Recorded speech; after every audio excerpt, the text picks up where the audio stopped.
Hey guys, welcome back to Xposed Tuesday. Today we're going to take a look at a module that will help us have a better experience using our device in a one-handed mode. Let's check it out.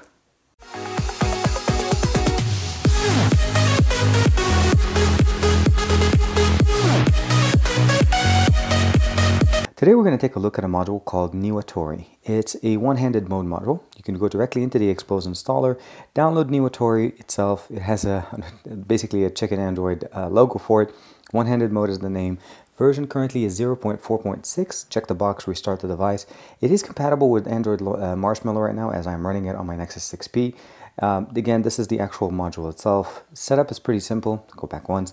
It gives you the instruction on basically what it can do. It has three main functions: a movable screen, slide down, and small screen. Those are the things that enable us to use the device in one-handed mode. And there's additional actions that you can do.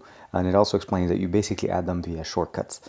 Notes, there's no notes at this point. Under settings is pretty simple, it just gives you the ability to customize certain things. There are some limitations, unfortunately, because there is this is the free version, and the premium version requires us to pay about $1.67 to the developer. So if you like these features, please definitely support the developer. You can customize basically, when you're doing the modules, the movable screen, the coloring, the outline where it tells you what color it is, the initial position, as well as the small screen. You can also resize it and make it more persistent, and then log action if you need any problems. We'll go back home. I've added the three shortcuts that I would need. Just to kind of show you guys, this is just a regular launcher. I'm running it. It's called Launcher 10. The main benefit here is this is where we end up basically going. If I press small screen, it shrinks down the screen down to smaller size. I'm able to basically scroll. Everything is still functional from the way when you run applications, but essentially if you want to go home, it limits you to basically this small size, making it more functional with the thumb configuration. And then if you want to tap out of it, you just tap away from the screen and it restores you back to normal again, and then back. We also have the functionality of going into a slide down, which essentially brings down the main part of the screen, so you're still able to swipe. In this configuration, my recommendation for you is make sure that your app launcher or the drawer is somewhere on the right, unless you're just wanting to work with the application itself. Again, tapping away from the screen goes around. Right now, I'm not sure if it's just a limitation of the configuration, but I cannot get the movable screen to work.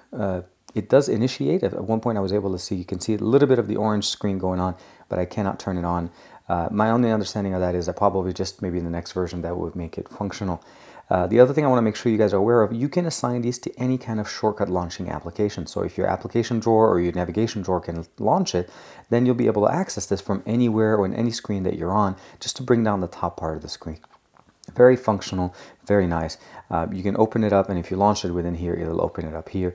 Within the application itself, you do have the ability of blacklisting certain applications. Go into the blacklist section here. You can basically disable certain applications from being accepted into the mode itself, either be it small screen or slide down or even movable screen.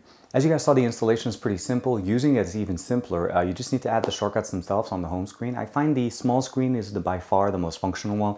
Very, very similar to the one you would remember seeing on TouchWiz, except that it works on everything, where it just minimizes and you're actually able to interact with the device in a much smaller, confined space. Right now, you can't configure it to be on the right side. Since I'm a right-handed person, I would have preferred it that way, as that is a premium feature. So please support the developer if you want to basically get that feature, if you like his work, of course.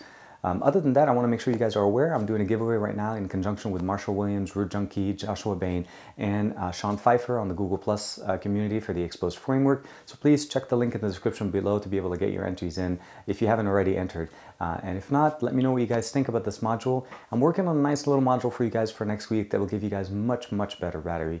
So stay tuned. Again, thank you, like and subscribe as usual, and I will see you guys next week.